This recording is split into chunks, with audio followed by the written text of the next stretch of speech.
warahmatullahi wabarakatuh. Selamat pagi teman-teman dan salam literasi. Gimana nih kabarnya lip lovers yang ada di rumah? Semoga harapannya semuanya sehat-sehat dan juga tetap semangat ya di kala liburan semester ini. Jadi di awal bulan ini, di tahun 2022, aku punya satu buku yang luar biasa banget. Kalian bisa lihat teman-teman. Jadi buku ini cocok banget buat menemani kalian, teman-teman anak muda Indonesia dan juga mahasiswa Unisula tercinta untuk setting goals nih. Kalian di tahun ini, 2023 ini, mau mencapai apa sih? Mau ngasih apa sih? Mau melakukan achievement apa kayak gitu. Jadi ini buku merupakan peta hidup buat kita anak muda, teman-teman. Tanpa berlama lagi, let's kita review buku ini.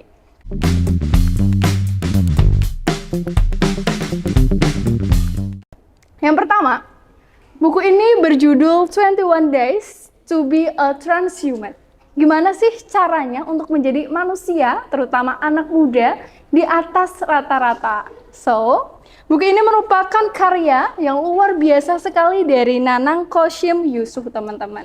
Beliau tak lain dan tak bukan adalah merupakan seorang public speaker dan juga trainer The Seven Awareness dan juga public speaker yang sangat berpengaruh di Indonesia. Beliau ini luar biasa banget, teman-teman.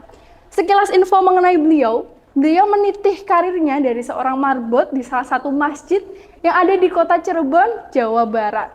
Dan berkat kerja keras beliau, akhirnya beliau menjadi public speaker yang sangat terkenal dan famous di Indonesia kayak gitu. Aku yang membaca buku ini sampai, wow, ada ya kisah seperti ini kayak gitu guys. Kemudian, buku-buku beliau yang lain yang tak kalah hebatnya adalah pertama, ada One Minute Awareness dan The Seven Awareness, teman-teman. Inti utama dari setiap buku beliau adalah mengenai kesadaran diri. Gimana cara kita untuk membangun diri kita melalui kesadaran-kesadaran yang perlu kita tumbuhkan dan melalui nilai-nilai yang ingin kita kembangkan. Jadi, pada kali ini kita akan fokus pada buku terbitan beliau yang ketiga ya. Buku ini berisi mengenai kiat-kiat, peta, dan juga pedoman menjadi manusia di atas rata-rata. Entah kalian itu anak muda, atau kalian masih menuju dewasa maupun menuju usia matang. Buku ini sangat cocok. Jika ada buku yang ingin aku rekomendasiin di kalian untuk tahun baru ini adalah this is booknya guys. Jadi dengan semua pencapaian dan dengan segala achievement yang telah beliau dapatkan, tak wajar buku ini menjadi salah satu bestseller di setahunnya, teman-teman. Selanjutnya adalah kenapa sih aku pilih buku ini?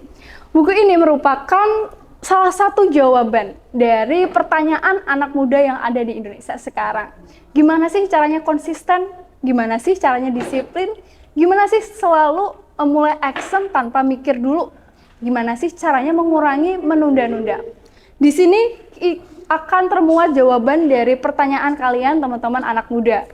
Kemudian yang kedua, buku ini memiliki landasan yang konsisten, teman-teman. Selain ada teori juga, ada penerapan juga, tetapi juga ada lembar monitoring. Di sini kalian bisa ngisi nih, ada beberapa seperti yang udah aku highlight di sini. Ada lembar untuk evaluasi diri kalian setelah kalian membaca teorinya. Kemudian ada rencana harian yang bisa kalian tulis dan juga kalian kreasikan. Kemudian di sini juga ada rencana jangka panjang dan jangka pendek. Jadi buku ini selain tadi ada teori, kalian bisa langsung nerapin nih.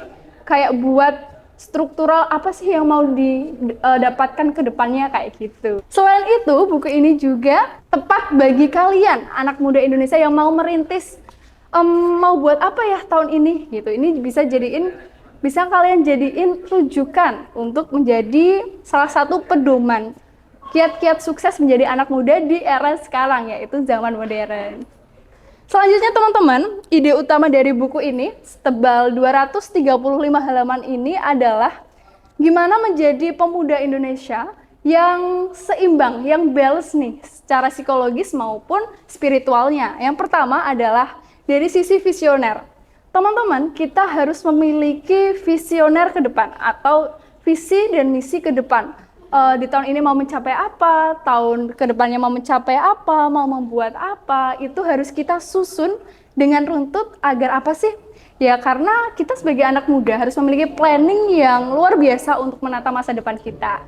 Yang selanjutnya adalah mental positif, teman-teman.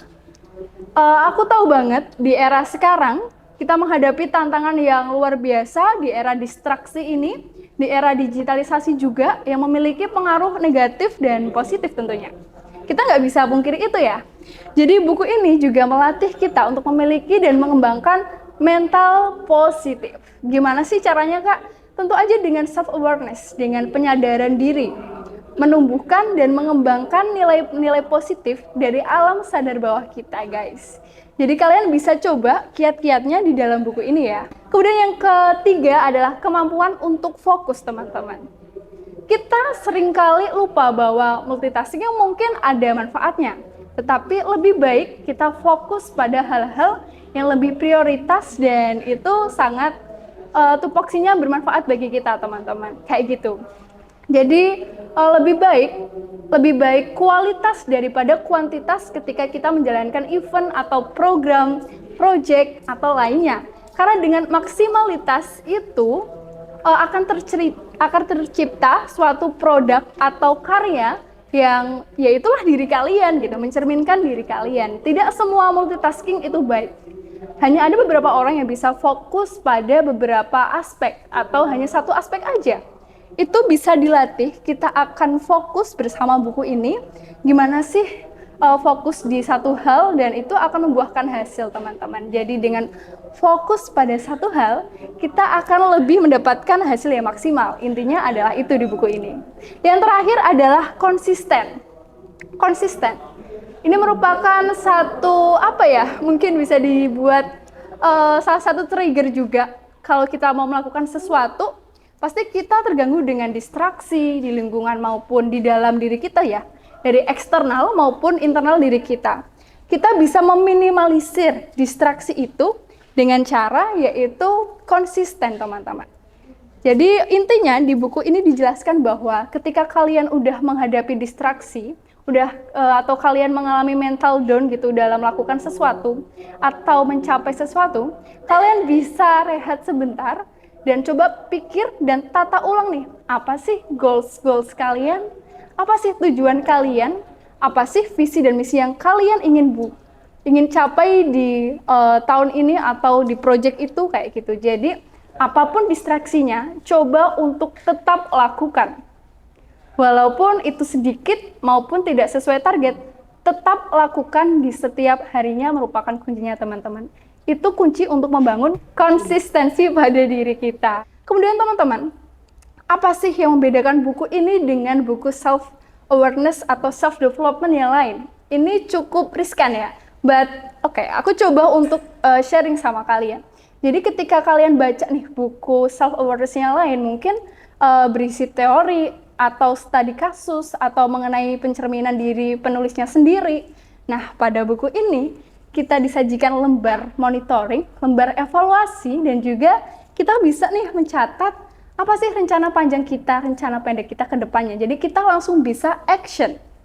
Jadi buku ini tidak hanya mengajarkan sekedar teori dan apa-apa dengan kata-kata manisnya, teman-teman, supaya kita menjadi excited sama buku ini atau sekedar membeli, tetapi juga buku ini merupakan lembar penerapan action kita setelah mempelajari kiat-kiat dan ilmu-ilmu untuk menjadi manusia di atas rata-rata gitu. Jadi aku suka banget sama buku ini dan aku rekomendasiin sama kalian yang mau berani menjadi manusia dan khususnya anak muda yang di atas rata-rata. Gimana? Tertarik gak? Tertarik ya dong ya. Personally aku rekomendasiin buku ini untuk kalian baca di awal-awal tahun 2023 ini karena ayo kita anak muda Indonesia harus pintar-pintar setting goals nih, mau mencapai apa sih tahun depan, mau mencapai apa sih tahun ini, dan kita harus plot-plotin nih, ke depan mau jadi kayak apa, ke depan mau bikin rencana besar seperti apa. So dengan semangat ini, dengan buku ini, kita bisa menjadi manusia di atas rata-rata. Jika kalian tertarik banget sama buku ini, kalian bisa aja langsung datang ke perpustakaan Unisula di lantai 3, tepatnya ada di BI Corner. Jika kalian kebingungan untuk mencarinya, teman-teman, kalian bisa tanya staff maupun kalian bisa search buku ini di Smart Campus maupun Smart Unisula ya. Mungkin itu aja dari aku. Aku berharap kalian bisa menikmati episode ini. Sampai jumpa di episode selanjutnya. Tetap sama aku dan juga duta perpustakaan kita yang lain. Stay tune di Unisula Library, baik di channel YouTube-nya dan juga Instagram-nya maupun juga TikTok-nya teman-teman. Karena akan banyak episode yang menarik lainnya. So, gitu aja dari aku. Salam literasi dan wassalamualaikum warahmatullahi wabarakatuh. Dah.